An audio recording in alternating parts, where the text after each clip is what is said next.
First on the list, we're honored to have Secretary of State Elaine Marshall.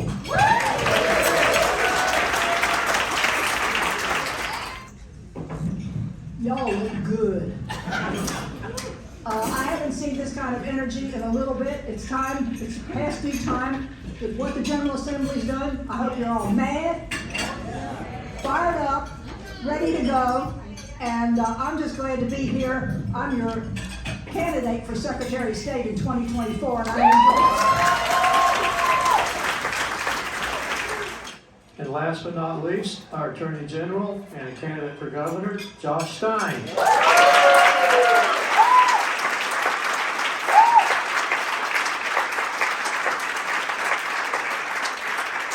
Well, thank you. What a pleasure to be with you all. It's a treat to be in this room. I've been with Wake County Democrats in this room many times. You know, I served in the state senate for 4 terms, and it's wonderful to be with so many people. And Elaine is right. You are a good-looking group.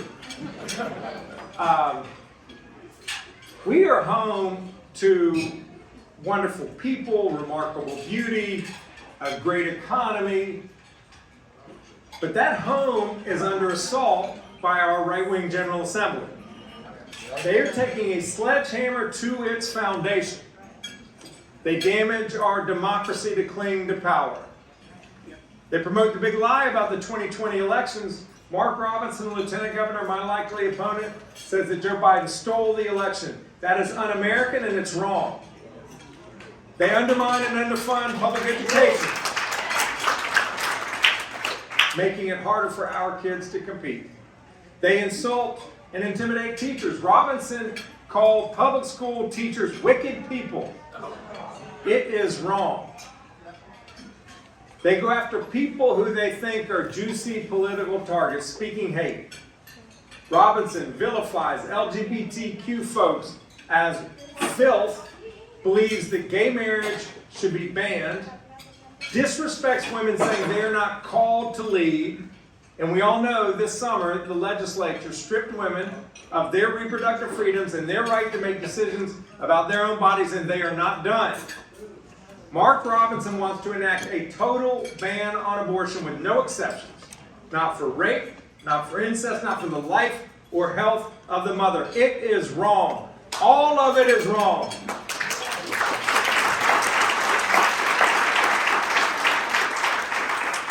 All of it must be stopped, and it is on us.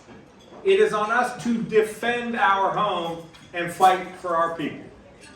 You all have given me the honor to serve as your Attorney General these past 7 years, and we have been fighting for the people of North Carolina and delivering. We've been fighting for families and communities devastated by the opioid crisis. We have been fighting for survivors of sexual assault. We've been fighting for children to protect them from corporations like Facebook or Toole, the e-cigarette company, that see them not as children to be protected, but as dollar signs to be exploited. We have been fighting for our democracy, your right to vote, because the people should choose their representatives, not the other way around, and the state should be about protecting the right to vote, not restricting it. Yeah!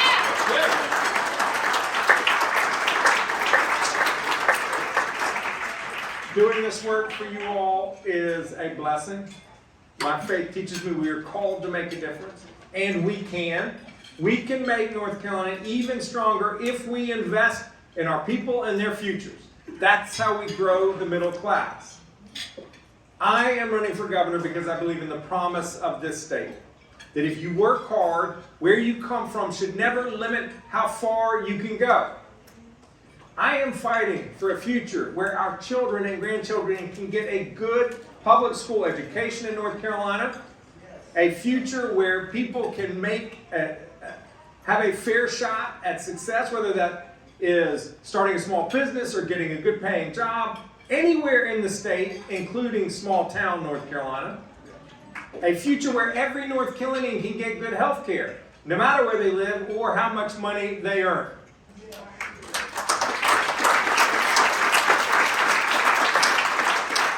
When we do these things and more, we will begin to deliver on the promise of North Carolina. Now, some of y'all know my dad, Adam, in Chapel Hill. Back in the mid-1960s in Charlotte, he joined Julius Chambers and James Ferguson to form North Carolina's first integrated law firm. And they won path-breaking victories in our nation's legal battle against discrimination and for equality. And they would not stop from doing what was right, not even when someone firebombed their law office and burned it to the ground. They and so many other heroes across this state teach us that some things are worth fighting for no matter how tough it is. And right now, you and I know that in North Carolina things are tough. But we also know that the people of North Carolina are worth fighting for. Yeah. School teachers digging in their pockets to buy school supplies. First responders putting their lives on the line for us are worth fighting for. Parents working 2 jobs to provide a better future for their kids. Community college students taking classes at night to learn a new trade are worth fighting for. You and your families are worth fighting for. So let's do it. Let's come together, let's get to work, and together we will build a North Carolina that is safer and stronger. Thank you all for what you do.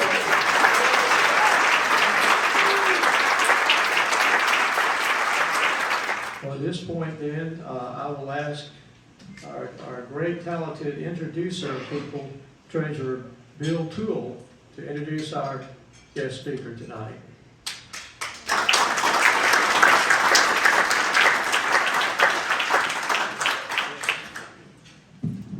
All right, I'm going to take it in front of the podium because I know she will too. So, how many days before the presidential election? Who knows? 368, that's exactly right. Firmly put that in your memory. There are only 368 days before the presidential election on November 5th, 2024. It will be 367 tomorrow. You know that number because that's all she thinks about is the end game. Anderson Clayton. She brings an enormous amount of energy. It's the energy of youth, which is great because it's contrasted with the anger and the hate of the 3 top old men who are running that ticket. Mark, what's his name? Donald Trump. Mark, I don't want his last name. And Dan, what's his name? Dan Bishop. Forget him. She's going to help you remember. Now, here's what else I want you to know. She started out as a college dem. Exactly my point. You get the point.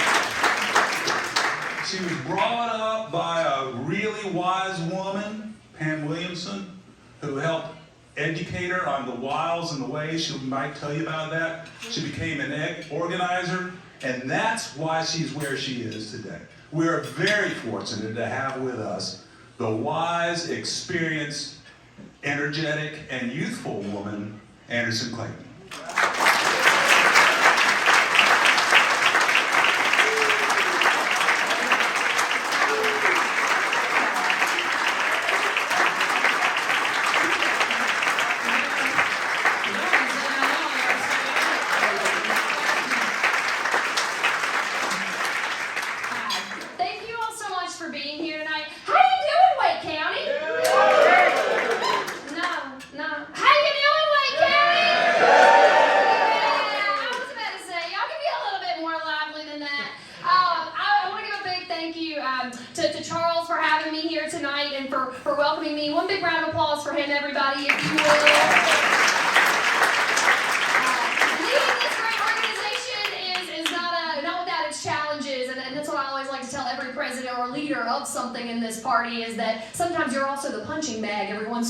So thank you for being our unpaid laborer, but also getting all these folks together every once in a while. And thank you to all of our candidates, folks that are running for office or in office who are here tonight. I'm so grateful. I also want to give a couple different shout outs to folks that we may have missed because I saw some of them in the back.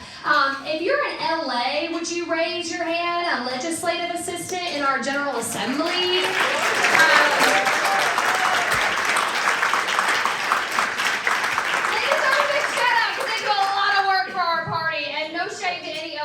Legislators, former are in this room tonight, or that are not in this room tonight, but they're the backbone of this party. And so just thank you all for the work that you do. We really appreciate it. And I know that it has been hell in our General Assembly lately, to say the least. But y'all have been carrying a lot of weight for us, so we really appreciate it. And then also, Nathan Linville is here with us tonight. And Nathan represents our College Democrats of North Carolina. But he's been going around the state organizing all of our College Dems chapters. We have 22 College Dems chapters now across the state.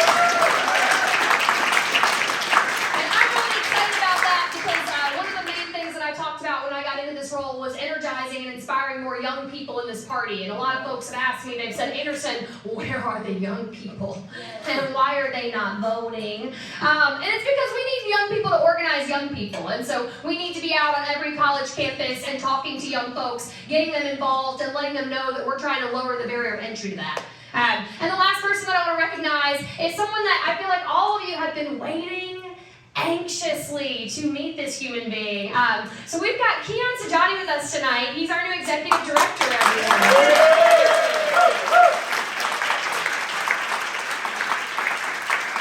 His first day was yesterday, so y'all go easy on him tonight. But he's here with me tonight because I wanted to make sure that folks could put a face with a name and make sure that they're understanding, the Democratic Party is putting an organizer in charge of this party, and especially with executing the mission going into 2024. And that's his background, is in organizing.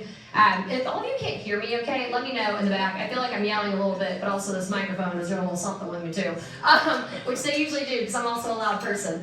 A lot of you were probably here the first time that I came and I addressed the Democratic Men's Club, and that was back when I was running for state party chair, not when I am state party chair. So I'm going to give a quick spiel of what my background is, but I'm going to go pretty quickly through it because I don't want to bore everyone here to death. But I'm from Person County, North Carolina, so Roxborough, geographically, it's hot for Person County.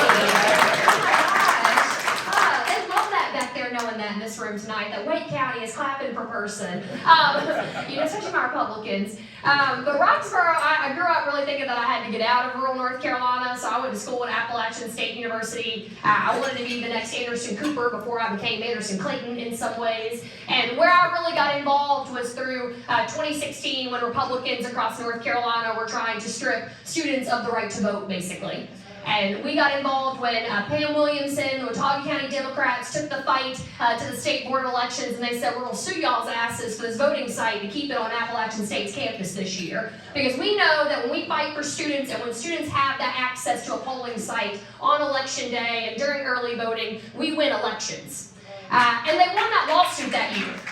And in 2016, for me, that was the first time that I'd ever really been involved with something. And that saying, when a small group of people get involved and take power in something, great things can come of it. And I really do believe that's what politics is in so many ways. It's groups of small people that are recognizing problems and addressing them everywhere in their own individual communities. It's not necessarily these grand things that we see all the time on television or things that we imagine in our brain of what politics is. Sometimes it's just a small group of people coming together and giving a damn.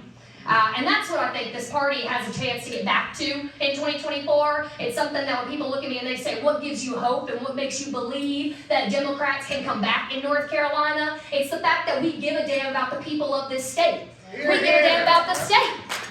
We want to see it go forward.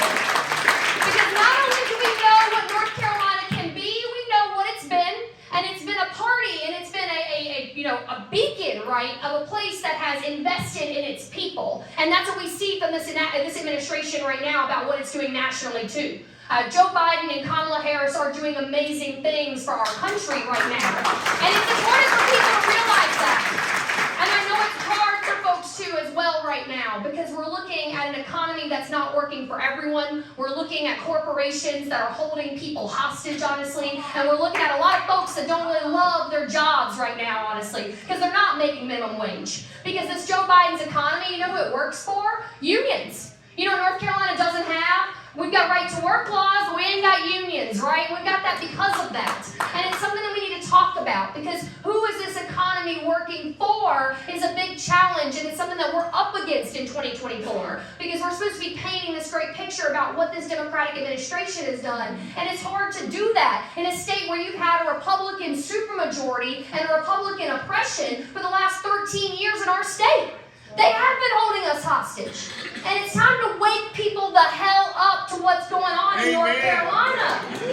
Because we've had the opportunity, and we're going to have it again in this election cycle. But 2024 isn't just the end, it's the beginning, y'all, for us. And we know that. We knew that when we lost our courts in 2022, right? We knew that this battle that we have to take back our state is going to run from not just this election cycle, but every single one after it. We're looking at a long game in North Carolina, and we have to. But that starts with next year. And that ensures that we have what we need to go forward. And that means I need every single one of you to get out and make sure that you are putting your hand on this thing that we care about called democracy. Because democracy is a democracy without choices on the ballot. And it's why we're going to contest all of our state house and senate races this year, regardless of what these shitty-ass maps look like, y'all. And I say shitty because they were shitty. And I'm quite honest about how I feel about them. Because I think it's important. We knew it was going to happen, but that doesn't mean we can't be honest about the fact that, it sucks that they tried to get, or they're trying to, or they're going to, get rid of Senator Natasha Marcus. It's shitty to me that they're trying to double bunk, and they have, right? Senator Chaudhary and Senator Grafstein taking out one of our only Jewish state senators right now. It's shitty that they're trying to make sure that Lindsay Prather doesn't get back out in her seat in Buncombe County. It's upsetting, right, in every way, and it's unfair to us in every way. And we can be angry about that, but we can also take that anger and do something with it. And that's what I'm asking folks to do. Because I think that right now, if every single one of you in this room doesn't believe that we can take back our state and we can do something different in 2024, ain't nobody else outside of this room gonna believe it. I need every single one of you to. And I need y'all to dig in with me through the next 6 years and the next 8 years and the next 10 years of this state. Because we're in for the long haul. And I tell people the only good thing about that is, I'm 25. I'm young. We're in it for the long haul.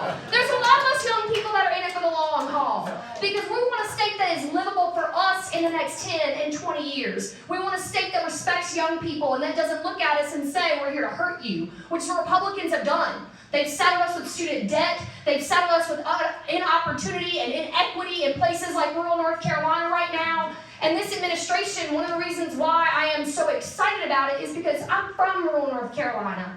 And while our party's footprint has shrunk over the last 20 years in this state geographically, it may have gotten stronger in our urban communities, but it has shrunk all over the place. We need a state this year, we need a map this year that expands our Democratic footprint, that takes back places in North Carolina that we know the Democratic Party still exists in, right? Because rural North Carolina is not white, y'all. It is diverse.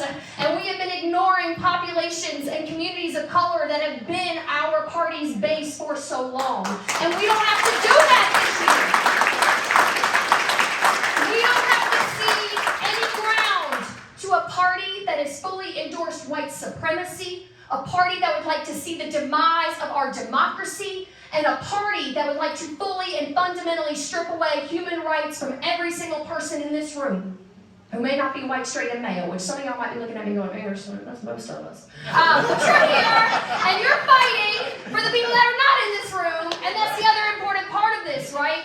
And that's what I want you to remind yourselves of, because this election cycle is going to be divisive. And it's already in our party right now. I know our party has problems. I'm not blind to that. And I also know that we have rifts and we have issues that can tear us apart. But what we have to remember going into 2024 is that our strength is the fact that we are a party that can allow that division and that diversity within ourselves, and we can come together and build the coalition that we're going to need to take on the people that would like to oppress that diversity, that would like to see it not come to fruition, and that would like to take it away from every single person in our state. So I want y'all to say, do you care about North Carolina? Yeah! Are you ready to fight for North Carolina? Yeah! Then I want you to either open up your checkbooks and be writing a check this year, or I want you to be running for office this year, or I want you to volunteer with a campaign this year, or I want you to be doing something that's going to say, how are you going to keep your hand on democracy this year and take over it and take an opportunity for it? So thank you to my Democratic Men's Club for being here, and all my others that are also here, because I just talking to men in this room. But thank you so much for all that you do and being here tonight. I really do appreciate it. And I don't know if I'm allowed to take questions, but I'm happy to. So there we go. Thank you, everybody.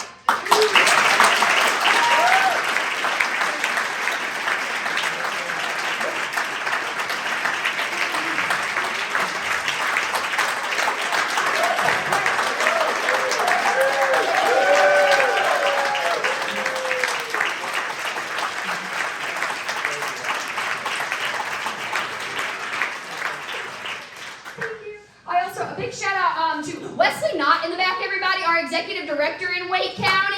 Hell of a job. Anyways, right, question? Yes, sir. Yes, you spoke about getting college students to vote, but I would guess that the majority of young people, say under the age of 30, are not college students. How can we get them out to vote? Yeah. I think that we need to go where they are, right? You know, some of the things that I've actually seen, Buncombe County, for an example, their Democratic Party has been really creative. And Asheville, you know, it's known for having a lot of the music scene. They have a lot of the local breweries downtown. And the Buncombe Dems have actually gone out and started canvassing local breweries on Friday nights.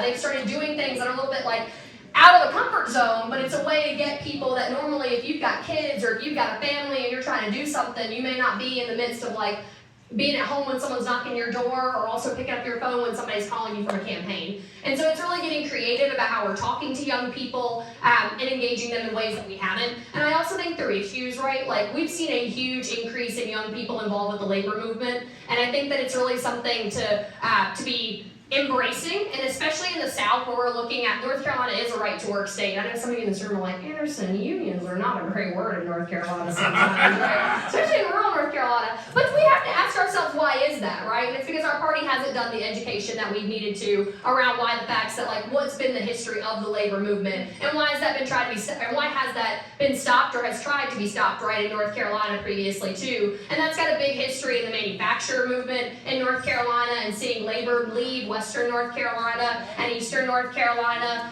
in terms of trying to break up the Manufacturers Association Union back in the 2000s. And so, I mean, my dad used to work in Hickory, North Carolina, and I think that it's really important, especially for folks that lost a lot when we had NAFTA and the Democratic Party's involvement in that, right, in some way, and people thinking that we have a lot of history to retell and actually reclaim in some ways for what our party hasn't done in communities, in rural communities that quite frankly blame us for that. So that's like you asked about young people, and somehow I ended up back on rural, which is also where I always end up occasionally. But to that end too, one of the other things is that I think also on the end of young folks, it's just the state party has been really keen on building back up our youth auxiliaries. I'm really proud of all the young folks that are here tonight, because I think it is hard. Yeah, round of applause for them. Because it is hard to be a young person and be involved with politics and try to find your way in that without having, you know, a parent that'll drop you off at these meetings sometimes, or having a plate. Like, the transportation has been a really big issue, and especially when I talk to young folks about voting on college campuses, a lot of folks are like, I don't know what my rights are in voting on college campuses. And so we have a big education effort to do this year too, when it comes to out-of-state students and learning their rights about how they can register to vote on campus, and out-of-state or out-of-county students too, voting on their university campuses as well. So there's a lot of opportunity, I think, with young folks. Good. Yes, sir? Anderson, you alluded to reaching out to minorities. Being a canvasser over the years and coming to an African American person's home, and they say you only show up when there's an election. How will the party change? How will there be a sustained, continual reach out and engagement with minorities? Yeah, I don't think it's just, honestly, marginalized communities that we need to do that for. It's every voter that we need to do that for. And it's part of, like, the whole concept, and especially though, I do hear you though, and especially our black and brown communities in North Carolina, of saying that we've left them behind, we've divested from them. A lot of that, to be honest, y'all, is also at the fault of the state legislature. And one of the reasons behind that is because of gerrymandering, right? It's been racial. And when you look at where they've taken representation from the Democratic Party from in North Carolina, it's been Eastern North Carolina.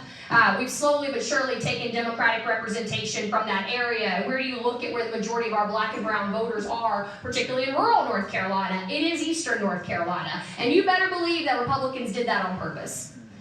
Because when you look at it, and this is going to sound bad to y'all, and I'm going to hit on my Democratic legislators for just one moment, because they do a lot of work, and we should give them a round of applause in every single way. Clap for my legislators for that. Before I hit on them, let's clap for them. But like, I had a teacher a few weeks ago out of Surrey County call me, and she said, Anderson, I have contacted every single legislator, and I can't get any of them to answer this question for me. And I was like, you contacted all of them? You've written every single one of them? You've called every single one of their offices? I mean, my Democrats too? And she was like, yes. And she said, you know, I am trying to figure out why preschool teachers got left out of the Appropriations Act of 2021. I said, do I have state legislator written on my forehead? I ain't got no idea. Probably a Republican, like, probably something to do with the Republicans, because they hate y'all. I don't know, like, and she said, you know, I've contacted everybody, though, every Democrat, and this is a Republican teacher, right? The only reason she knows me is because her daughter and I did a program in high school together. I know, it's random. She reached out to me through Instagram. It happens. And so, we get connected, though, and Miss Phileas, I'm trying to answer this question for her, and, you know, I said, okay, so I called Julie Von Hafen, and I'm like, Julie, will you, like, answer this question for me with this teacher? And I literally at that moment in time just merged the call and patched them through each other, and I have them answer that question right there on the phone. But it was something where it was like, the reason why that teacher had probably never gotten an answer for that question beforehand is the fact that, like, most of my Democrats kind of looked at her and they were like, that's not my district, so it's not my constituent, right? And Republicans are going, that's my constituent, but I don't really have to answer their question, right? Because I don't get in the seat regardless. Like, it doesn't really matter. And I think it's a mindset shift of, like, we have to treat every single person across the state as our constituent. And the party, we do, yeah, you can touch that. But the party has also got to get to a place where we are a constituency services model. You know, if you ask any of the folks that have been knocking doors in these Chapel Hill City Council elections right now, they'll tell you the biggest thing that they're hearing from knocking doors are just constituency services problems. Like, the water line doesn't reach out here, and my house is this far away from it. Or, you know, I've got a problem with my trash pickup every week. And, like, there are things that the party could just be figuring out and helping solve. Because legislators also work a full-time job, right, on top of being in the legislature. And it's not as easy to do both things. But, I mean, we've got to figure out a way to solve those gaps, because I think that what people are missing most right now, and particularly in communities of color, is how are they getting help? How are their pocketbooks becoming lighter from this administration? And I use this example a lot too, and so I'm sorry for the people that have heard it before, but I'm going to tell it again because I'm long-winded and I like to tell stories in case y'all didn't know. But I'm from the South. It's also what I like to tell people. I had a man, it was a black man out of Durham that came and he drove 30 minutes to knock on my door in the NCDP. And he was just like a little, you know, are you Anderson Clayton? And I said, yes, who's asking? And he said, you know, I'm trying to get Joe Biden's $35 a month insulin. My wife is paying $500 a month for it right now. And I said, whoa, that's some good brain we've done. Joe Biden's $35 a month insulin over here is what I heard. And then I also heard, you paying $500 a month for it still. Why is that? And then I sat there and I questioned, well, why don't I know what the answer to that question is? You know, like, where's the accountability in a program like that coming down from the federal administration, right, too, of saying, this is how you get it. And so that man came into my office and we sat there for an hour and we figured this out together. The fact that, you know, his wife had to be on Medicare, they had to be, she was over the age of 65, she's on Medicare, checked all those little boxes. And then we figured out, oh, Eli Lilly is the only drug company that brought down their prices through the Inflation Reduction Act with an agreement with Joe Biden's administration right now. Yeah, that was my expression too. What? In North Carolina, fun fact, Eli Lilly is having a new plant, a new factory that's opening up in Durham, because they're basically making all of the insulin now. When USPS, 60% of their deliveries, y'all, are insulin-related products. Wow. Crazy, right? I know. And how many people do you think know about that right now? And that's my problem, right? Like, with everything. And so how many people, how many communities of color, right, are suffering from something that we have the answer to that would help them every month, they may not know about it. We're about to go through the same thing. We're looking at signing people up for Medicaid expansion that we just got passed, right, in North Carolina. Thank you, Democrats, for not relenting ever in our lives. And especially thank you, Roy Cooper. But I think it's important for us to think about, like, how do we set up shops to help people get signed up for that, like, and then actually have people that are program assistants for them, and then how do we help our state legislators be able to do that too? But it's about helping people. So now I'm gonna shut up. I'm sorry, that was a long answer. But yeah. Anybody else got a question? They're like, no, not for you. Oh, no, literally, they said no. Anderson, get off stage. Cool. Thank y'all so much for being here tonight. I really appreciate it. I'll be around if you got water.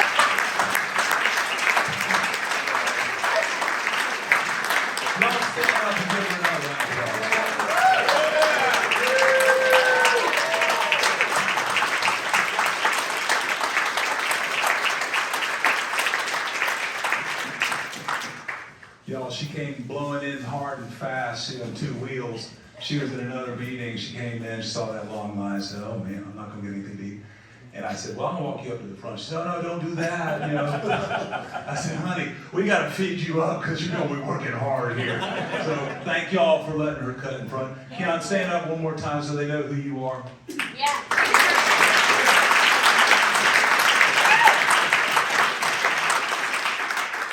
All right, y'all, think about what you heard. We're in it for the long haul. It's a long game. We are not going to win every seat in 2024. It's a fact. Let's talk about judges for just a second. We've got one judge, you heard from her last month, Allison Riggs. She's up, she got to win. We got another judge coming up in 2026, got to win. We got 3 judges coming up in 2028. Gotta win, and then we can fix the gerrymander. See the long game? We gotta go out and get those youthful votes. Every vote's gonna matter. Long game. We gotta get all those rural votes. We're not gonna win the rural communities this go around, but every vote we get is gonna pile up and pile on. How many votes did Joe Biden win in this state, not Biden, Obama, win this state by in 2008? 35,000. My county, Gaston County, contributed 35,000 votes. We lost every single seat, but we helped contribute to that win. That's a long game. That's a long game. Do not forget the long game. Thank you all. Mr. President. Thank you. Well said. Well said. I believe we would like to hear a few words from Wesley Knott. I think you had something to share with us. He's our executive director of the WIC Party.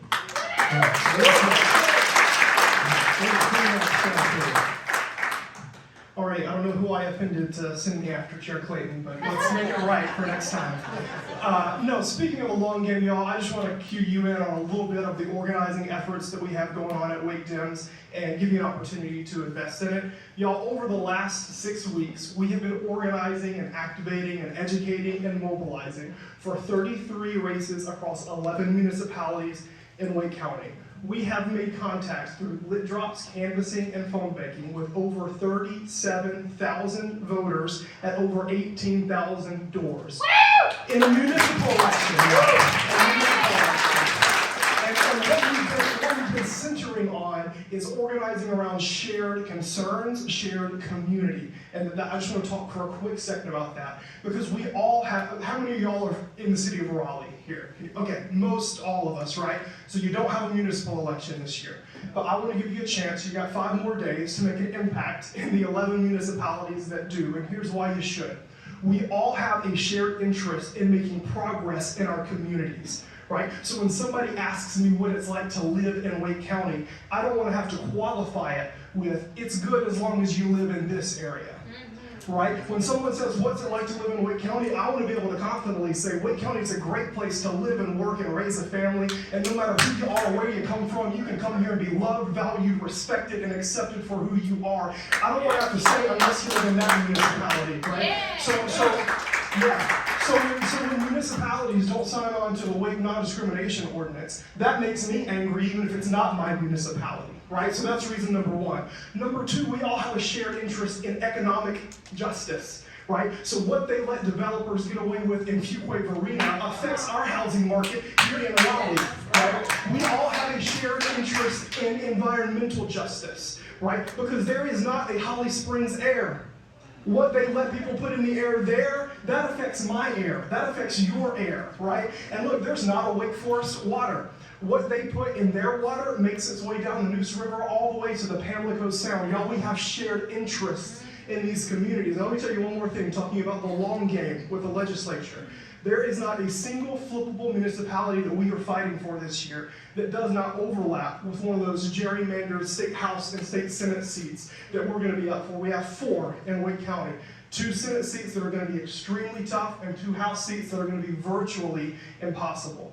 Here's my promise to you. we are fighting like hell, not just waiting for next October, today, right? And look, to the question of how do we make it so that when we show up at people's doors, they don't say, oh, you just show up in November of election years. How about we show up now? How about we show up in March and in May, right? And listen, the second thing I'll say about that is we want something for those people more than we want something from them, and that's what we get when we canvass, right? When we knock on someone's door, we get to give them the impression we're not looking for your vote for something for us. We're looking for your vote for something for you, right? And when we invest in these communities, that's how you make a difference. But it's urgent. All right, and I know nobody comes up here and tells you, hey, I'd like for you to invest, but it's not urgent. So I was thinking about how do I make it clear, right? Talking about the long game, I don't know if we can win all 4 of those legislative seats in Wake County in 2024. Here's what I do know. The investments that we make today won't just pay off in 2024. They're going to pay off in 2026, and 2028, and 2030, and 2032. And y'all, when we win them, it's not just going to be like, oh, we won, and now we get to hold them. It's a 24/7, 365 year-round organizing program, just like the state party is building. That's what we're building, and I want to tell y'all something. I want y'all to celebrate this with me. For the first time in Wake Dem's history, we just hired a full-time permanent organizing director.